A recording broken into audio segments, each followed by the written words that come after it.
الفاتحہ۔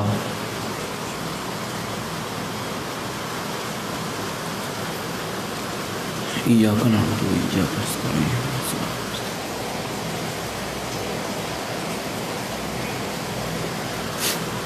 کما قال اللہ تبارک و تعالی فی شان حبیبہ مخبرا و آمرا ان اللہ و ملائکتہ یصلون علی النبی یا ایہا الذین آمنوا صلوا علیہ وسلموا تسلیما اللہم صلی علی محمد و آل محمد وعجل فرجہم۔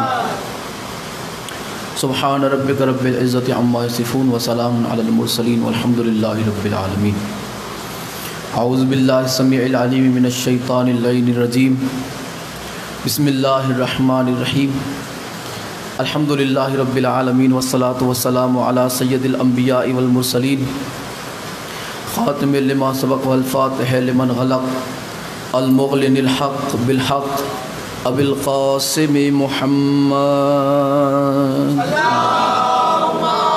صلی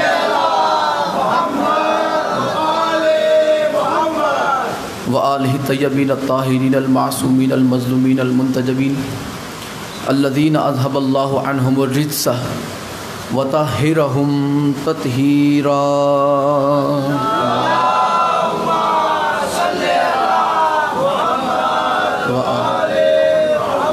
لسیما بقیت اللہ المنتظر امام زماننا ھذا روحی و ارواح العالمین لطلاب المقدم الفدا عجل اللہ تعالی فرجہ الشریف وسحل اللہ تعالی مخرجہ الشریف ولعنت اللہ دائما باقیہ علی اعدائہم وغاصب حقوقہم ومنکر ولایتہم وفضائلہم ومصائبہم اجمعین۔ اما بعد قال سبحانہ وتعالی فی کلامہ المبین بسم اللہ الرحمن الرحیم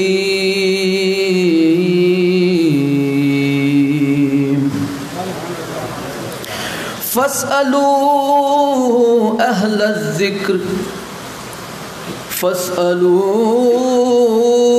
الذکر ان کنتم لا تعلمون۔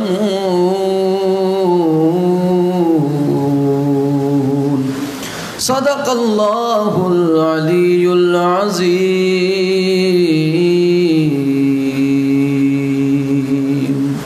صلوات پر محمد و آل محمد۔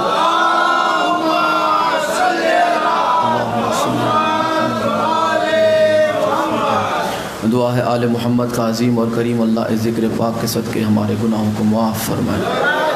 مولا بحق محمد و آل محمد اس ذکر پاک کو اپنی بارگاہ میں شرف قبولیت عطا فرمائے۔ مولا جتنے بھی بیمار ہیں اس ذکر پاک کا واسطہ مولا انہیں شفاء کاملہ و عاجلہ عطا فرما۔ مولا جتنے پریشان حال ہے مشکل کشا کے صدقے میں ان کی پریشانیوں کو دور فرما۔ مولا جتنے بھی مصیبت آفت اور بلا میں گھرے ہوئے ہیں مولا آل محمد کی عزت اور عظمت کا واسطہ مولا انہیں ہر پریشانی ہر بلا ہر رنج ہر غم سے دور فرما۔ یا مولا وہ منظر جلد سے جلد ہمیں اپنی آنکھوں سے دکھا کے سیدہ کائنات صلوات اللہ علیہ کا روزہ تعمیر ہو جائے۔ یا مولا جلد وہ منظر ہمیں اپنی آنکھوں سے دکھا کے سیدہ کائنات صلوات اللہ علیہ کا روزہ تعمیر ہو جائے۔ یا مولا امام زمانہ کے ظہور میں تعجیل فرما۔ یا مولا امام زمانہ کے ظہور میں جلدی فرما۔ علی والوں کا بول بالا فرما۔ مولا کے دشمنوں کو ذلیل و خوار فرما۔ مولا کے دشمنوں کو نیست و نابود فرما۔ دعا کی قبولیت کے لیے مل کے بآواز بلند درود پڑھ دیں محمد اور آل محمد پر۔ اللہم صلی علی محمد و آل محمد وعجل فرجہم۔ سبحان ربک رب العزت عما یصفون وسلام علی المرسلین والحمد للہ رب العالمین۔ میرے معزز اور مکرم مولا کے چاہنے والوں، مولا آپ تمام کی خیر میں ہم سب کی بھی خیر فرمائے۔ یہ جو مہینہ ہم سے گزر رہا ہے اور جو مہینہ آ رہا ہے ان میں جو قربانیاں ہیں جو قربانیاں ان میں گزری ہے اور جو واقعات ان مہینوں میں گزرے ہیں ان 2 مہینوں میں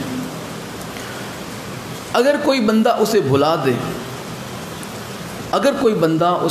دے تو نہ اسے لا الہ الا اللہ کی اصلیت کا پتہ چلے گا نہ اسے محمد الرسول اللہ کی رسالت کا پتہ چلے گا۔ جو یہ دو چیزوں کو بھلا دے، اب جسے لا الہ الا اللہ کا پتہ نہ چلے، جسے محمد الرسول اللہ کا پتہ نہ چلے، ذرا سوچ کے بتاؤ کیا اسے علی ولی اللہ کا پتہ چلے گا؟ ذی الحج کے مہینے میں اسلام مکمل ہوا، دین مکمل ہوا۔ محرم کے مہینے میں اس دین کو بقا ملی، اس دین کو بقا ملی، اس دین کو تحفظ ملا، تحفظ کربلا میں ملا۔ اس دین اسلام کو، اس قرآن والے نظام کو تحفظ، حفاظت کربلا میں ملی۔ اگر کربلا نہ ہوتی، اگر کربلا والے نہ ہوتے تو آج مسجدیں ہوتی، اذانیں نہ ہوتی، نمازیں ہوتی، سجدے نہ ہوتے، بس نام رہ جاتا لیکن پہچاننے والا کوئی نہ ہوتا۔ رسالت ایک بہت بڑا عہدہ ہے اور اہم عہدہ ہے۔ اللہ نے ہدایت کے لیے کچھ عہدے بنائے ہیں۔ غدیر سے ملتی جلتی چیزیں بھی، چونکہ غدیر 4 دن پہلے 5 دن پہلے ہی جو ہے ہم سے گزری ہے، غدیر کا دن، تو وہ یادگار ہمیشہ اپنے ذہنوں میں ہونی چاہیے۔ جس نے غدیر بھلا دیا، سمجھ لو اس نے پیغام رسول کو بھلا دیا، مقصد رسول کو اس نے بھلا دیا۔ غدیر مقصد رسول کا نام ہے، غدیر دین اسلام کی تکمیل کا نام ہے، غدیر قرآن کو حفاظت ملنے کا نام ہے، غدیر رسالت کے وارث کا نام ہے۔ تو یاد رہے، یہ چیزوں کو اپنے ذہنوں میں ہمیشہ محفوظ رکھنا، اور ہو سکے تو اپنے گھر والوں کو، احباب کو، اپنی اولاد کو یہ ضرور بتائیے گا۔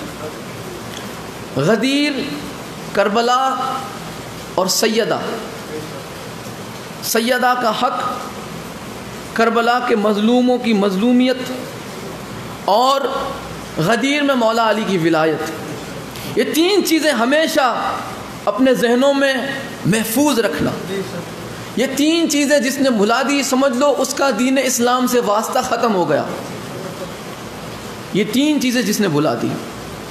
آج بندے دعویٰ کرتے ہیں ہم مولائی، تو صرف دعویٰ کرنے سے کچھ نہیں ہوتا، اس دعوے کے بعد کچھ کرنا بھی پڑتا ہے۔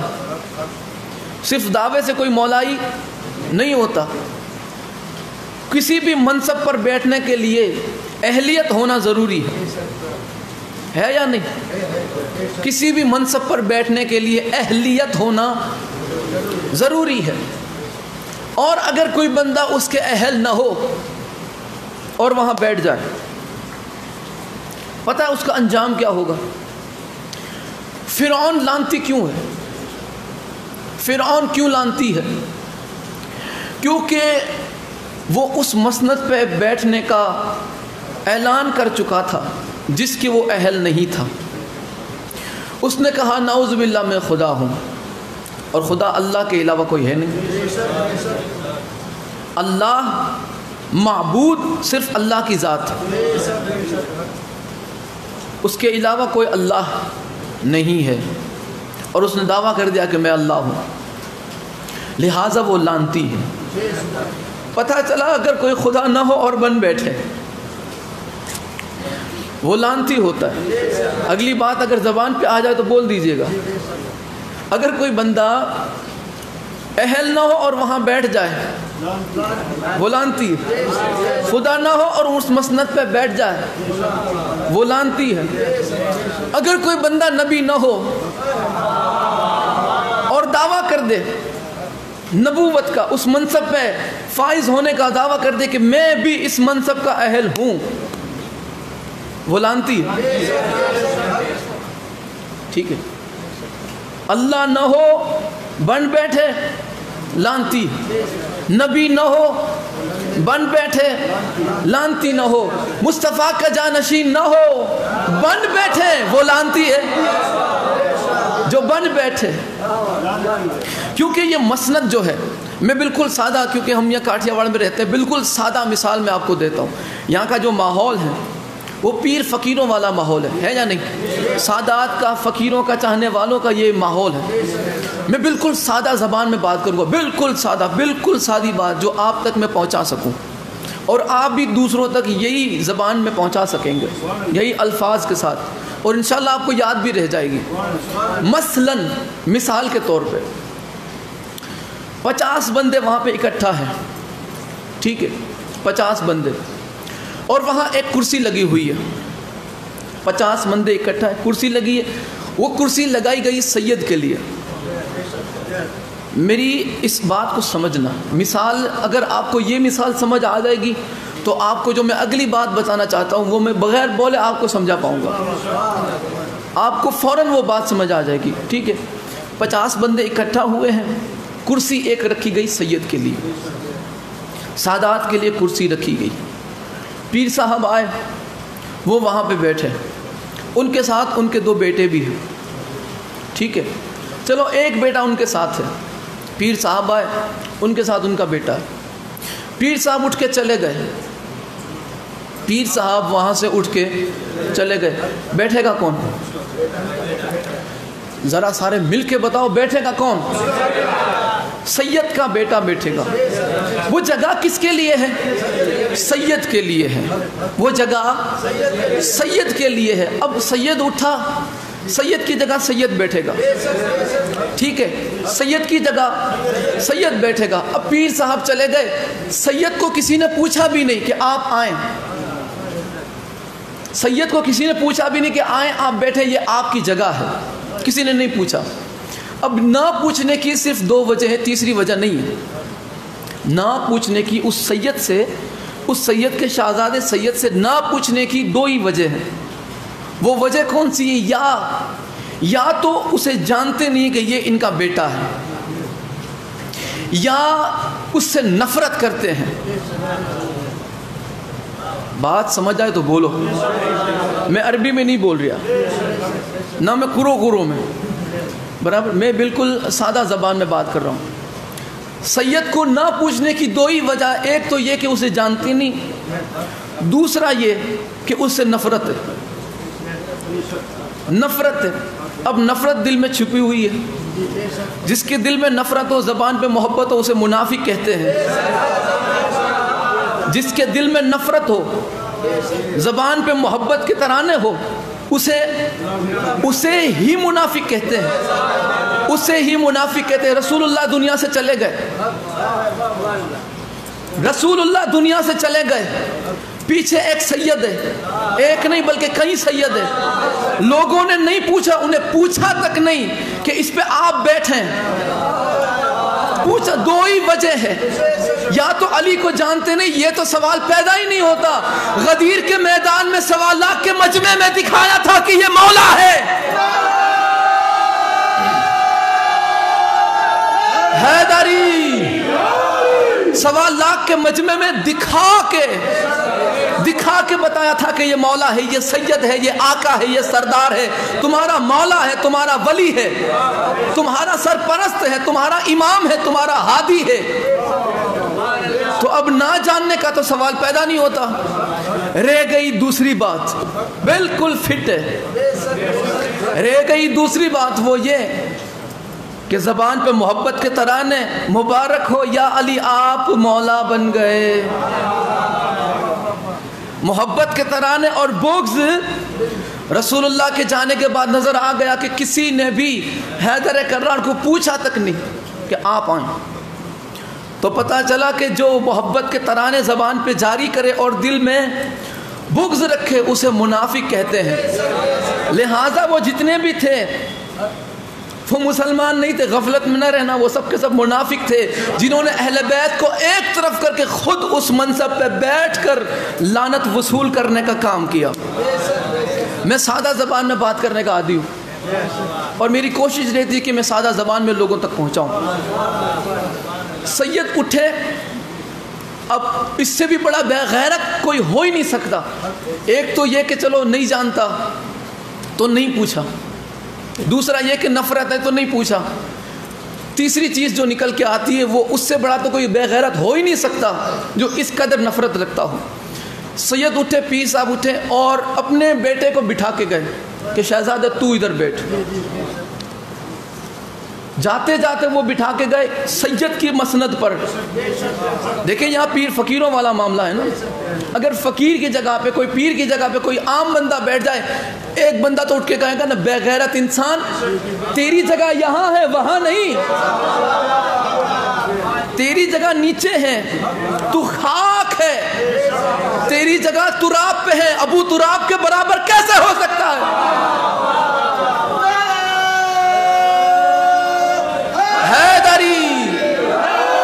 کوئی بندہ تراب پہ بیٹھنے کے جو لائق ہوتا ہے وہ ابو تراب کی مسند کے برابر بیٹھنے کا خیال بھی اسے نہیں کرنا چاہیے. لہذا رسول صلی اللہ علیہ وآلہ وسلم اعلان فرما کے گئے. سید اٹھے اور جاتے جاتے اپنے شہزادے کو بٹھا کے گئے کہ یہاں پہ تیری جگہ ہے. سید کو بٹھا کے گیا، سید کو بٹھا کے گیا. اب پھر بھی کوئی بے غیرت انسان اس سید کو ہٹا کر خود بیٹھ جائے، پورا مجمع اٹھ کے لعنت کرے گا، پورا مجمع اٹھ کے لعنت کرے گا. سید کی جگہ اگر کوئی غیر سید چڑھ گیا، سید کو ہٹا کر پورا مجمع اس پہ لعنت کرے گا. بس وہی ہم کر رہے ہیں، بے شمار ہم وہی کر رہے ہیں، بے شمار. بالکل سادی زبان میں، یا علی یا علی، بالکل سادہ زبان میں ہم وہی کر رہے ہیں کہ جس نے سادات کو ہٹا کر غیر سادات کو بٹھایا وہ لعنت کا حقدار ہوتا ہے. جو 1400 سال کے بعد اولاد علی میں کسی سید کو ہٹا کر غیر سید کو بٹھانے والا لعنت کا حقدار ہوتا ہے، تو رسول اللہ کا بٹھایا ہوا علی جو اس سید الاولیاء کو ہٹا کر 40 سال کے بت پرست کو بٹھائے، اس پہ ہم کیسے چھوڑ دیں لعنت کرنا؟ اس پہ لعنت کرنا کیسے چھوڑ دیں؟ دشمنوں پر لعنت، بے شمار، فردت کے چوروں پر لعنت، بے شمار، بنانے والوں پر، ظلم کرنے والوں پر لعنت، بے شمار. نعرہ حیدری، یا علی یا علی. لہذا یہی چیز ہے جو سب سے اہم ہے. غدیر جس نے بھلا دیا، غدیر کا اعلان بن گئے من کنت مولا. میں نے بتایا نا عید غدیر کے دن کہ یہ کوئی چھوٹی موٹی چیز نہیں ہے کہ رسول اللہ نے مولا علی کو بلند کر کے فرمایا من کنت مولا. علی ہر جگہ ہے، علی ہر جگہ ہے. لوگ اعتراض کرتے کہ جب دیکھو تب ان کے یہاں علی علی. ہم کیا کریں، رسول اللہ نے ہر مقام پہ علی کو ساتھ رکھا ہے. یا علی یا علی یا علی. اب آپ دیکھیں، اب جنہیں علی برداشت نہیں، ان کے لیے ایک پیغام ہے. سب سے پہلے وہ لسٹ تیار کی ہوئی ہے میں نے کہ کہاں کہاں علی ہے. جہاں تک میری حیثیت، میری اوقات تھی، علی کہاں کہاں ہے. فہرست، ایک لائن ہوتی ہے فہرست. اب اس میں ایک فرد کا نام ہو، اس میں کہتے ہیں کہ اس فہرست میں اس کا نام ہے. اب دیکھو علی کی کس کس فہرست میں ہے، علی کس کس فہرست میں ہے. نبی کے پیاروں کی لسٹ میں علی، نبی کے پیاروں کی لسٹ میں علی، اہل بیت کی فہرست میں علی، تطہیر کی فہرست میں علی، صادقین کی فہرست میں علی، عابدین کی فہرست میں علی، زاہدین کی فہرست میں علی، متقین کی فہرست میں علی، عادلین کی فہرست میں علی، فقراء کی فہرست میں علی، ملنگوں کے عقیدوں میں علی، ملنگوں کے عقیدوں میں علی، ذوالعشیرہ میں علی، ذوالعشیرہ میں علی، شیب ابی طالب میں علی، ہجرت کی رات میں علی، بدر میں علی، احد میں علی، خندق میں علی، خیبر میں علی، غدیر میں علی، غدیر میں علی، غدیر میں علی، نبی کے جنازے میں علی، نبی کے جنازے میں علی، نبی کے جنازے میں علی، قبر میں علی، حشر میں علی، قبر میں علی، حشر میں علی، قبر میں علی، حشر میں علی، قبر میں علی، حشر میں علی. اتنا ہی نہیں، کوثر پہ علی، کوثر پہ علی، جنت کے دروازے پہ علی، جہنم بانٹنے والا بھی علی. اب یہاں پر اعتراض کرنے والے کرتے کہتے کہاں کہاں علی؟ ہم تو جہاں علی ہوں گے وہاں نہیں جائیں گے، جہاں علی ہوں گے وہاں نہیں جائیں گے، ٹھکانہ مست بتانے لگا ہوں، جہاں علی نہ ہو ہم تو وہاں جائیں گے۔ اچھا تمہیں ایک ٹھکانہ بتاؤں، لیکن امید ہے کہ تمہیں وہ قبول کرے نہ کرے کہ میرے علی سے عداوت کا شوق ہے، جس کو قدم قدم پہ وہ لعنت میری وصول کرے، قدم قدم پہ وہ لعنت میری وصول کرے۔ علی کے منکروں جنت کا تو سوال نہیں، دعا کرو کہ جہنم تمہیں قبول کرے۔ حیدری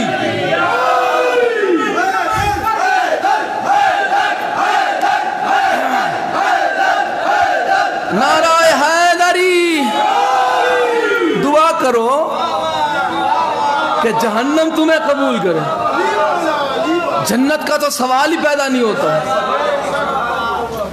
رسول اللہ نے فرمایا، دیکھو میں کچھ حدیثیں پیش کرنے لگا ہوں کہ النظر الی الکعبۃ عبادہ، کعبے کی طرف دیکھنا عبادت ہے،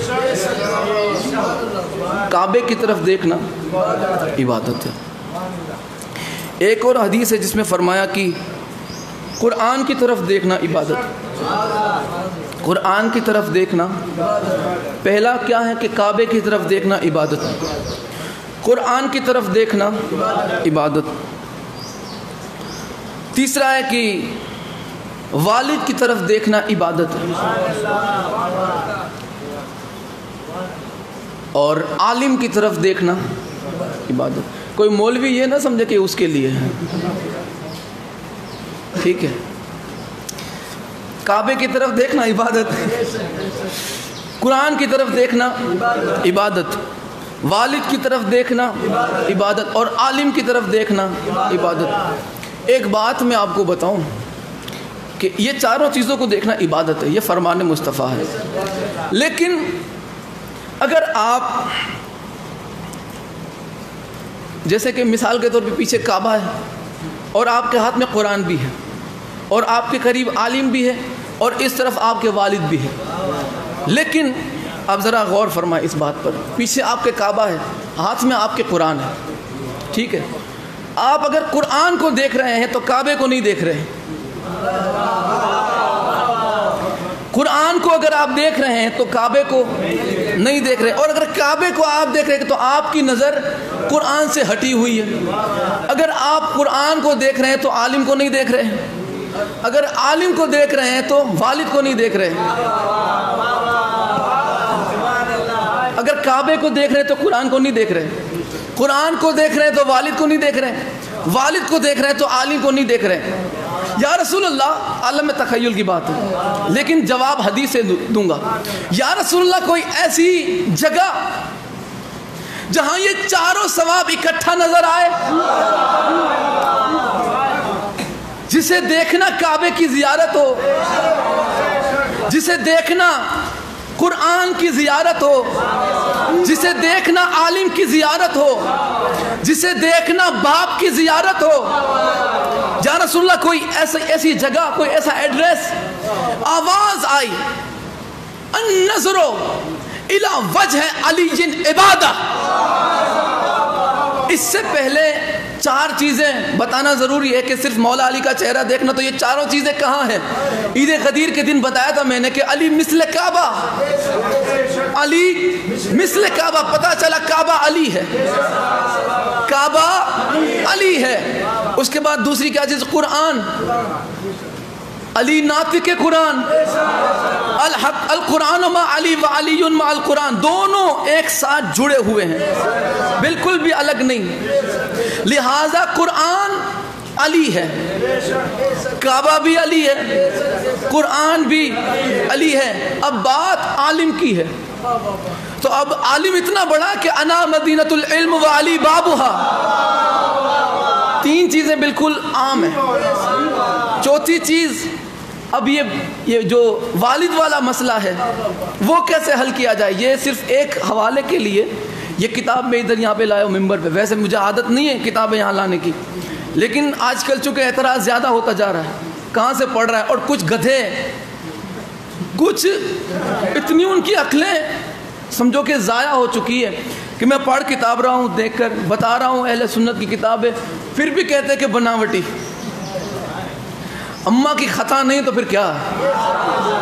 ٹھیک ہے، والد والا جو مسئلہ ہے، کعبہ مثل کعبہ علی، قرآن کے ساتھ علی، انا مدینۃ العلم و علی بابوہا، علم کے شہر کا دروازہ علی۔ اب والد والا مسئلہ یہاں پہ حل کر دیا۔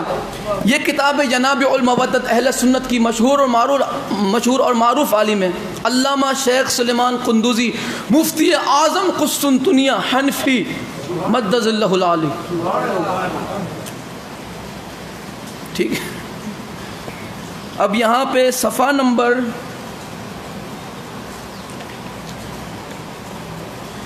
198 یہاں پہ انہوں نے باب ہی قائم کیا ہوا ہے، چیپٹر جس کا نام ہے حضرت علی کا حق مسلمانوں پر ایسا ہے جیسے باپ کا حق بیٹے پر ہوتا ہے۔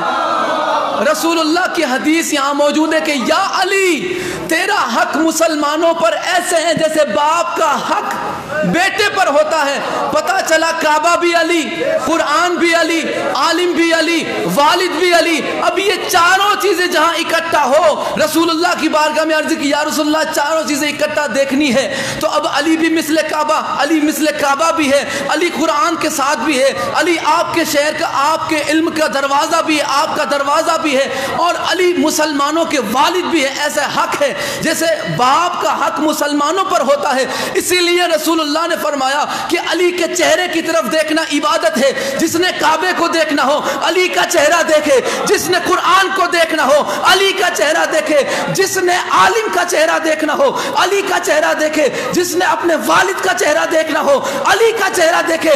پھر عالم تخیل میں عرض کی یا رسول اللہ کہ یہ تو ساری چیزیں ان کے لیے ہیں جو مولا کے زمانے میں تھے، جنہیں مولا کا زمانہ ملا، جنہیں مولا کو دیکھنا نصیب ہوا، جنہیں مولا کی صحبت عطا ہوئی، جنہیں مولا کی محبت عطا ہوئی، نسبت عطا ہوئی، جنہیں مولا کی زیارت عطا ہوئی۔ مولا یا رسول اللہ ہمارے لیے بھی کوئی حکم کر دیں تو رسول اللہ نے فرمایا قیامت تک کے لیے کسی بھی مومن کو اس ثواب سے محروم نہیں رکھوں گا۔ پہلے فرمایا کہ جو علی کا چہرہ دیکھے، سمجھو اس نے کعبے کو دیکھ لیا، سمجھو اس نے قرآن کو دیکھ لیا، سمجھو اس نے عالم کو دیکھ لیا، سمجھو اس نے اپنے والد کو دیکھ لیا۔ اب رسول اللہ نے فرمایا جسے یہ سعادت حاصل نہ ہو، الذکر علی جن عبادہ، علی کا ذکر کر لو، زیارت بھی ہو جائے گی، ثواب بھی مل۔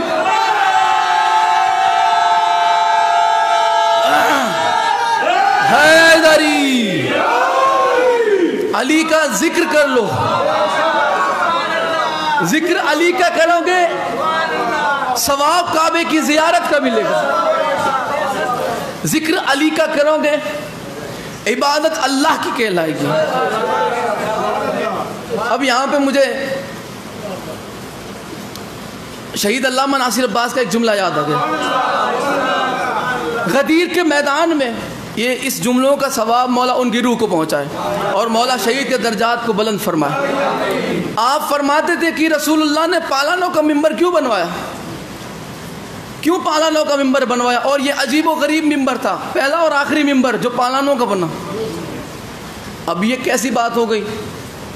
مثال کے طور پہ میں یہاں پہ ایک مثال دینے لگا ہوں کہ یہ ناممکن سی چیز ہے، مگر پھر بھی میں مثال کے طور پہ کہنے لگا ہوں کہ یہاں پہ بائک کی چابیوں کا جو ہے ذخیرہ کیا جائے، اکٹھا کیا جائے، اور اس پہ کھڑے رہ کے میں تقریر کرنا شروع کر دوں تو اب یہ آپ کے لیے ایک یادگار چیز رہے گی۔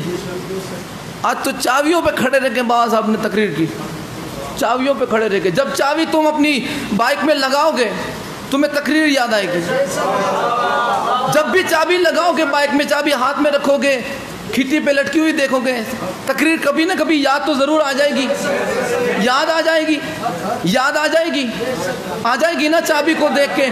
عرب میں سب سے زیادہ چلتے تھے اونٹ، شہید کے جملے، عرب میں سب سے زیادہ اونٹ چلتے تھے، اور سرکار نے انہی کی چابیاں جسے پالان کہتے ہیں، وہ پالانوں کو اتار کے ممبر بنایا۔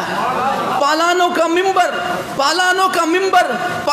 ممبر اس لیے بنایا کہ عرب علی کے معاملے میں بڑے بھلکر تھے، علی کے معاملے میں بڑے بھلکر تھے، کبھی نہ کبھی زیادہ تر علی کو بھول جایا کرتے، انہیں پتہ ہی نہیں رہتا تھا کہ رسول اللہ نے علی کے لیے کیا کیا فرمایا۔ لیکن یہ یادگار خطبہ ایسا ہوا اور پالان کا ممبر بنایا۔ شہید فرماتے تھے کہ رسول اللہ نے پالانوں کا ممبر اس لیے بنایا کہ عرب والے جب بھی اونٹ دیکھیں گے علی کی ولایت یاد آ جائے۔ حیدری، جب بھی اونٹ دیکھیں گے علی کی ولایت یاد آ جائے گی۔ اب آپ دیکھیں کہ آیت تطہیر اور مباہلہ بھی بالکل قریب ہے، ایک دو دن میں۔ آج 23 ذی الحج، کل 24 ہے۔ اب 24 ذی الحج کو عید مباہلہ کا دن ہے، ٹھیک ہے۔ اسی دن آیت تطہیر کا بھی نزول ہے، چادر میں پنجتن آئے تھے اور آیت تطہیر نازل ہوئی۔ اسی دن آیت تطہیر کے نزول کے بعد پھر مباہلے کے لیے چلے، مباہلے کے لیے چلے، آیت تطہیر نازل ہوئی۔ نازل ہونے سے پہلے حدیث قصہ میں یہ الفاظ موجود ہے، جب رسول اللہ نے چادر میں جب پنجتن آ گئے تو جبرائیل علیہ السلام نے اللہ کی بارگاہ میں عرض کی کہ میرے مولا چادر میں کون ہے، چادر کے نیچے کون ہے؟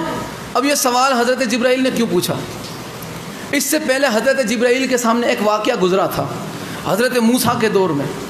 حضرت موسیٰ علیہ السلام عصا سے بہت پیار کرتے تھے، آپ کے پاس جو عصا تھا اس سے بہت پیار کرتے تھے۔ تو اللہ نے حضرت موسیٰ سے پوچھا، موسیٰ تیرے ہاتھ میں کیا ہے؟ کیونکہ حضرت موسیٰ اس عصا سے محبت کرتے تھے۔ حضرت موسیٰ سے پوچھا، موسیٰ تیرے ہاتھ میں کیا ہے؟ سیدھا جواب کون سا تھا؟ میرے ہاتھ میں۔ لیکن انہوں نے یہ نہیں کہا، انہوں نے کہا یہ میری ضروریت کی چیز ہے، اس سے میں سانپ بنا لیتا ہوں، میں پانی نکال لیتا ہوں، میں یہ کرتا ہوں، میں وہ کرتا ہوں۔ وہ معجزے گنانا شروع کر دیا حضرت موسیٰ نے۔ اللہ جانتا تھا، اللہ جانتا تھا کہ حضرت موسیٰ کو اس عصا سے پیار ہے، لہٰذا میں اسے پوچھوں گا وہ عصے کی فضیلت بتانا شروع کر دے گا۔ جناب جبرائیل کو یہ بات یاد تھی اور یہ جانتے تھے کہ اللہ بھی ان سے محبت کرتا ہے۔ پوچھ لیا مولا کون ہے چادر کے نیچے، چادر کے نیچے کون ہے؟ تو جناب جبرائیل کی آواز پہ اللہ نے فرمایا کہ صرف یہ نہیں کہا کہ پنجتن ہے، یہ نہیں کہا، سب سے پہلے اللہ نے فضائل پڑھے۔ زمین میں نے ان کے لیے بنائی، آسمان میں نے ان کے صدقے میں خلق کیا۔ سارے فضائل اہل بیت کے اللہ سنانے لگا فرشتوں کی جماعت کو اللہ اہل بیت کے فضائل سنانے لگا۔ پتہ چلا عرش پر کبھی اہل بیت پڑھتے ہیں اور وہ سنتا ہے، اور کبھی وہ پڑھتے ہیں تو موضوع اہل بیت ہوا کرتے ہیں۔ کبھی وہ پڑھتا ہے تو یہ موضوع ہوتے ہیں، کبھی یہ پڑھتے ہیں تو وہ موضوع ہوتا ہے، اور فرشتے سنتے یہی ہے۔ مباہلہ، اب آپ مباہلے کے لیے چلیں، بالکل سادہ بات کروں گا، بالکل سادہ۔ مباہلے کے لیے چلیں، کن کی ضرورت تھی؟ صادقین کی، صادقین کی ضرورت تھی۔ اب یہاں پہ جمع کا صیغہ ہے، ابنا انا، یعنی اب یہاں پہ جمع کا صیغہ یعنی کم سے کم 3 بیٹے ہونے چاہیے، اور 3 سے زیادہ، کم سے کم 3۔ وَنِسَاءَنَا وَنِسَاءَكُمْ، 3 مستور، کوئی بھی 3، کم سے کم 3۔ وَأَنفُسَنَا وَأَنفُسَكُمْ، کم سے کم 3، ٹھیک ہے۔ لیکن رسول اللہ کسے کسے لے کے گئے؟ ابنا انا میں 2، نساء انا میں 1، انفسنا میں 1۔ ضرورت کن کی تھی؟ صادقین کی۔ کیا مدینے میں صادق نہیں تھے؟ کیا مدینے میں صدیق نہیں تھے؟ کیا مدینے میں صدیقہ نہیں تھی؟ تھی نا۔ اہل سنت جنہیں مانتے ہیں کہ وہ صدیق اکبر حضرت ابو بکر، جنہیں وہ صدیقہ کہتے ہیں، وہ بھی بی بی عائشہ، وہ بھی مدینے میں ہیں، ٹھیک ہے۔ یہ بھی صدیق وہاں پر مدینے میں، اور یہ بھی صدیقہ مدینے میں۔ اب ایک صدیق ایسا بھی ہے کہ جس کے لیے رسول اللہ نے فرمایا کہ زمین اور آسمان نے اس سے بڑا سچا دیکھا ہی نہیں۔ جناب ابو ذر فضہ جیسی سچی ہیں، سلمان جیسے سچے ہیں، ابو ذر جیسے سچے ہیں، اور اہل سنت کے نزدیک جو صدیق ہے وہ حضرت ابو بکر جیسے بھی سچے ہیں، بی بی عائشہ جیسی بھی صدیقہ ہیں، ٹھیک ہے، لیکن انہیں نہیں لے کے گئے۔ سرکار گئے کسے لے کر؟ علی کو لے کر، حسن کو لے کر، حسین کو لے کر، سیدہ کائنات کو لے کر۔ اب بندوں کو اتنا سمجھ جانا چاہیے کہ جسے تم صدیق اور صدیقہ کہتے ہو ان کی صداقت اور ہے، جنہیں مصطفیٰ اپنے ساتھ لے جائے ان کی صداقت اور ہے۔ بالکل سادی بات، بالکل سادی، ان کی صداقت اور ہے، ان کی صداقت اور ہے۔ وہ بندوں میں ان کی صداقت چل سکتی ہے، جب اس کی وحدانیت کی بات آئے تو وہی گواہ ہو سکتے ہیں جو پہلے سے اس کی وحدانیت کے گواہ ہو۔ گواہ وہی سرکار لے کے گئے جو پہلے سے اس کی وحدانیت کے گواہ تھے، جو پہلے سے اس کے اللہ ہونے کے گواہ تھے۔ کائنات نہ بنی تھی، یہ گواہ تھے، کچھ نہ تھا، یہ تھے۔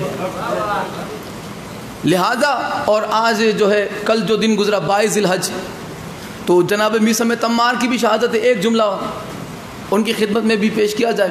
آپ کو سولی پہ چڑھا دیا گیا، جناب میثم کو سولی پہ چڑھا دیا گیا، کہا کہ بخش دیا جائے گا، بخش دیا جائے گا، نعوذ باللہ علی پہ تبرہ کر۔ جناب میثم نے بزرگی تھی آپ کی، جب آپ کو پتہ چلا نا، جب مولا علی علیہ السلام نے فرمایا کہ میثم تجھے اس پیڑ پر جو سولی چڑھایا جائے گا، عشق کی انتہا دیکھو۔ آج اگر کسی اس دور میں اگر کوئی کہہ دے کہ یہ فلاں یہ جھاڑ ہے، یہ پیڑ ہے، اس پہ تجھے باندھ کے مارا جائے گا، بندہ وہ پیڑ کاٹ دیتا ہے۔ لیکن عشق کی انتہا دیکھیں آپ جناب میثم کی، روزانہ اسے پانی ڈالا کرتے تھے، جلدی جوان ہو، جلدی جوان ہو کہ میرے مولا کی پیشن گوئی مکمل ہو۔ عشق کی انتہا دیکھیں، شہادت کا جذبہ دیکھیں، اور وہ آ گیا۔ جناب میثم سے کہا گیا کہ نعوذ باللہ علی پہ تبرہ کر، فرمایا کہ جان جا سکتی ہے، یہ زبان علی کے خلاف نہیں ہو سکتی۔ اور آپ نے حیدر کرار کی محبت میں اپنی جان کو مولا کی بارگاہ میں نذرانہ پیش کیا، اور قیامت تک اس عاشق اہل بیت کو یاد رکھا جائے گا۔ اب آخری جو چیز ہے، 22 ذی الحج کو اب روایت کے مطابق طفلان مسلم علیہ السلام کی شہادت، 22 ذی الحج جناب مسلم علیہ السلام کے بچے محمد اور ابراہیم۔ مختصر بس 2-5 منٹ کے مصائب۔ جناب مسلم علیہ السلام کے بچے، جب جناب مسلم علیہ السلام، پچھلے دنوں جو بیان گزرا آپ کو وہ ذہن میں ہوگا، جناب مسلم علیہ السلام جب مسجد میں نماز پڑھا رہے تھے تو ایک روایت کے مطابق 8000 بندے اس وقت نماز پڑھ رہے تھے جب آپ نے نماز شروع کی، لیکن نماز ختم مکمل ہوتے ہوتے کوئی نہیں بچا، اور اسی بھیڑ بھاڑ میں جناب مسلم علیہ السلام کے بچے اسی میں باہر نکل گئے۔ کوفہ کی گلیوں میں آپ جو ہے ادھر ادھر ہوتے رہے، غریب الوطن، کوئی نہیں۔ اور پھر کیا ہوا کہ یہ ایک کنویں کے قریب پہنچے اور وہاں پہ جھاڑ تھا، اوپر چڑھ گئے۔ پوری رات دونوں بچے کوفے کی گلیوں میں یہاں سے وہاں ہوتے رہے۔ اس کے بعد بالکل صبح کے شروع کے وقت میں، صبح کے شروع، آپ پیڑ پہ چڑھ گئے۔ پیڑ پہ چڑھے تو نیچے کنواں تھا، اور وہاں پہ ایک مومنہ آئی۔ مومنہ آئی، اس نے دیکھا، آپ نے دیکھا ہوگا کہ جب کنویں کا پانی تھما ہوا ہوتا ہے اور 14ویں رات کا جب چاند ہوتا ہے تو آپ اگر اس میں دیکھیں تو وہ چاند مکمل نظر آتا ہے اور بہت ہی خوبصورت نظر آتا ہے۔ وہ مومنہ تھی، وہ عورت، اس نے دیکھا کنویں میں اسے 2 14ویں کے چاند چمکتے نظر آئے، 14ویں کے چاند چمکتے نظر آئے۔ اس نے دیکھا اوپر، بچوں کو نیچے اتارا، کہا کہ بچوں ڈرو نہیں، ڈرو نہیں، مجھ سے نہیں ڈرو، مجھ سے کوئی خطرہ نہیں۔ جب یہ صبح کا وقت ہوا، اس سے پہلے جب یہ جو واقعہ پیش آیا تو آپ نے آواز سنی، مسلم کو مارو، مسلم کو مارو۔ یہ آواز آ رہی تھی کوفہ سے، مسلم کو مارو۔ تو چھوٹے بھائی نے بڑے بھائی سے پوچھا کہ بھائی یہ کس مسلم کی بات ہو رہی ہے؟ تو بڑے بھائی نے سوچا کہ اگر بھائی کو پتہ چل جائے گا تو یہ روئے گا، یہ برداشت نہیں کر پائے گا۔ تو بڑے بھائی نے کہا کہ یہ کوئی اور مسلم ہے، یہ ہمارے بابا نہیں ہے، یہ کوئی اور مسلم ہے۔ تو چھوٹے بھائی نے بڑے بھائی کے گال پہ بوسہ دے کے کہا کہ بھائی آپ کو تو جھوٹ بولنا بھی نہیں آتا، آپ کو جھوٹ بولنا بھی نہیں آتا۔ میں جانتا ہوں کہ کوفے والے ہمارے دشمن ہیں، پیڑ پہ چڑھے ہوئے تھے اور مومنہ وہاں پہ پہنچی، دیکھے اس نے چاند سے چہرے نیچے اتارا، پوچھا کہ کون ہو تم دونوں بچے؟ اب جانتے تھے کہ پورا کوفہ دشمن ہے ہمارا۔ بچوں نے کہا کہ ہم کوئی نہیں ہیں، ہم کوئی نہیں ہیں۔ مومنہ نے کہا کہ میں مومنہ ہوں، مجھے بتاؤ مجھ سے کوئی خطرہ نہیں ہے تمہیں؟ انہوں نے کہا کہ ہم علی کے نواسے ہیں، ہم ام البنین کے نواسے ہیں، ہم غازی عباس کے بھانجے ہیں، مسلم کے شہزادے ہیں۔ وہ بھی اپنے گھر لے گئے احترام سے، لیکن کیا کہا جائے کہ اللہ کی مصلحت کے آگے کیا ہو سکتا ہے۔ وہ مومنہ اپنے گھر لے گئی، پورا دن رہا، رات ہونے کو آئی۔ مومنہ نے کہا کہ بچوں کچھ بھی ہو جائے آواز نہیں کرنا، شور نہیں کرنا، کہیں ایسا نہ ہو کہ تم مصیبت میں نہ مبتلا ہو جاؤ۔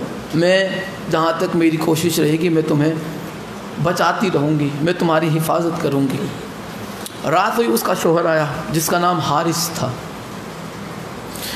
اس نے آ کے رات کو بس پورا دن تھکا ہوا تھا، ان بچوں کو ڈھونڈتے ڈھونڈتے عبید اللہ بن ملون نے، زیاد نے انعام رکھا ہوا تھا 2000،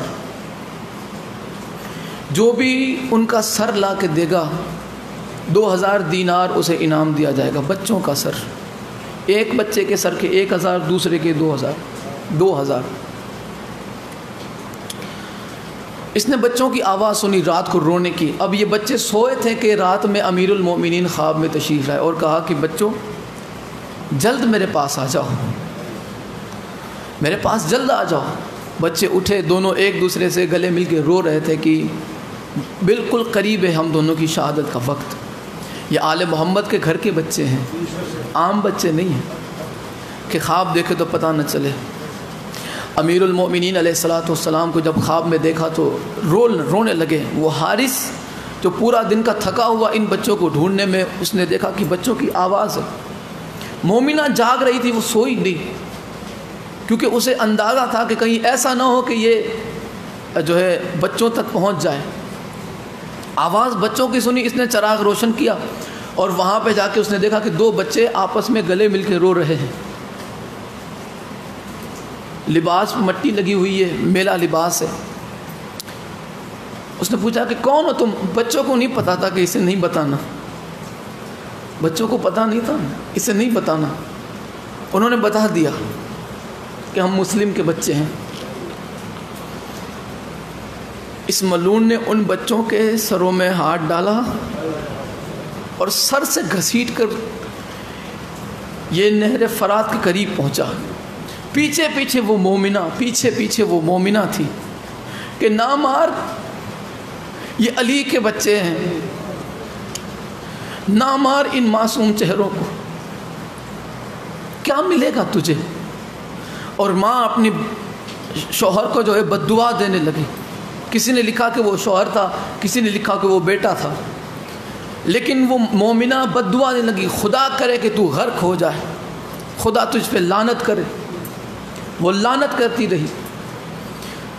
اس نے بچوں سے کہا کہ بتاؤ تمہاری آخری خواہش کیا ہے؟ بچوں نے کہا کہ جو بڑا بھائی تھا اس نے کہا کیوں مارنا چاہتا ہے ہمیں؟ کہنے لگا کہ انعام ملے گا۔ تو مسلم کے لال نے کہا کتنا انعام دیں گے تجھے؟ کہنے لگے 2000۔ جناب مسلم کے شہزادے نے کہا کہ ہمیں مدینہ لے چل، تو جتنا چاہے گا تجھے اتنی دولت دی جائے گی، ہم علی کے شہزادے ہیں، ہم نبی کے گھرانے والے ہیں، جتنا چاہے گا اتنی دولت تجھے دوں گا۔ اس نے کہا نہیں، تو پھر کہا کہ ہمیں بازار میں بیچ دے، بازار میں بیچ دے۔ عالم تخیل میں ایسا لگا کہ جیسے آپ فرمانا چاہتے تھے کہ بازار میں بیچ دے، یوسف سے زیادہ قیمت آئے گی ہماری۔ اس نے کہا نہیں، میں عبید اللہ سے ہی انعام لوں گا۔ کہا ٹھیک ہے، تو پھر ہماری ایک آخری خواہش ہے کہ ہمیں نماز پڑھنے دے۔ لہٰذا دونوں بچوں نے نماز پڑھی۔ اب اس ملعون نے کہا کہ اپنے کرتوں کو اتارو، اپنے کرتوں کو اتارو، میری طرف دیکھنا ذرا۔ بڑے بھائی نے کرتے کے بٹن کھولنا شروع کیا، چھوٹا بھائی کھڑا تھا۔ حارث ملعون نے کہا کہ تو کیوں کھڑا ہے؟ بچے نے کہا میرا کرتا میری اماں اتارا کرتی تھی، میرا کرتا ہمیشہ میری اماں اتارتی تھی، مجھے کرتا اتارنا نہیں آتا۔ اس نے پوچھا کہ بتاؤ تم دونوں میں سے کون پہلے شہید ہوگا؟ بڑے نے کہا میں۔ بڑا بھائی باپ کی جگہ پہ ہوتا ہے، تو چھوٹے نے کہا کہ میں باپ کے لیے قربان تو سب سے پہلے بیٹا ہی دیتا ہے، پہلے میں۔ دونوں گلے لگ رہے تھے کہ اس ملعون نے دونوں کا سر تن سے جدا کر دیا۔ جسم کو، لاش مبارک کو اس نے پانی میں پھینکا۔ پانی میں پھینکنے کے بعد یہ سر کپڑے میں لپیٹ کر چلا دربار کی طرف۔ دربار میں گیا تو اس نے جا کے کہا کہ میں مسلم کے بچوں کے سر لایا۔ اس نے کہا کہ دکھاؤ۔ جب سر کھولے گئے تو چہرہ لال تھا، چہرہ لال تھا۔ تو اس ملعون نے پوچھا کہ یہ چہرہ اتنا لال کیوں ہے، سرخ کیوں ہے؟ کہنے لگا ایک تو جب ان کی میں نے گردن تن سے جدا کی تو خون بہت نکلا۔ اس نے کہا کہ پانی ڈالو ان کے چہروں پر تاکہ میں دیکھوں ان کا چہرہ۔ اس نے پانی ڈالا، پھر لال تھا۔ پانی ڈالا، پھر چہرہ لال تھا بچوں کا۔ اس نے کہا کہ کیا ہوا، ان کے چہرے اب بھی کیوں لال ہیں؟ ملعون کہتا ہے کہ تماچے بہت مارے میں نے۔ اس نے کہا تماچے بہت مارے ہیں میں نے۔ جب سر پہ پانی ڈالا نا تو سر سے بال نکلنے لگے، بال گرنے لگے۔ کہنے لگا کہ بچوں کے بال کیوں نکل رہے ہیں؟ وہ لانتی کہتا ہے کہ میں نے بال سے انہیں خوب گھسیٹا تھا۔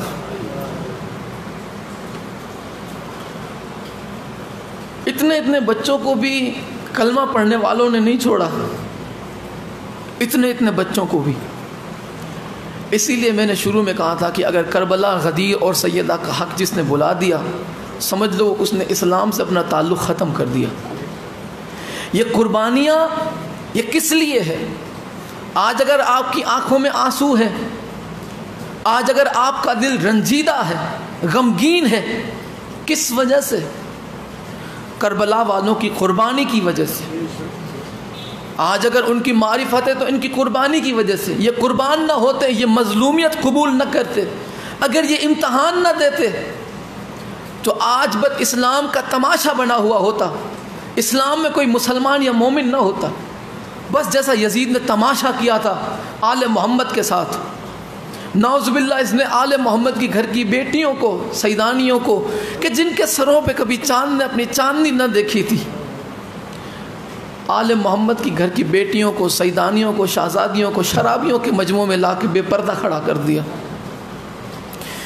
وَسَيَعْلَمُ الَّذِينَ ظَلَمُوا أَيَّ مُنْقَلَبٍ يَنْقَلِبُونَ أَلَا لَعْنَةُ اللَّهِ عَلَى قَوْمِ الظَّالِمِينَ كما قال الله تبارك وتعالى في شان حبيبه مخبرا وآمرا إن الله وملائكته يصلون على النبي يا أيها الذين آمنوا صلوا عليه وسلموا تسليما اللهم صل على محمد وآل محمد وعجل فرجهم سبحان ربك رب العزة عما يصفون وسلام على المرسلين والحمد لله رب العالمين صلوات بر محمد وآل محمد.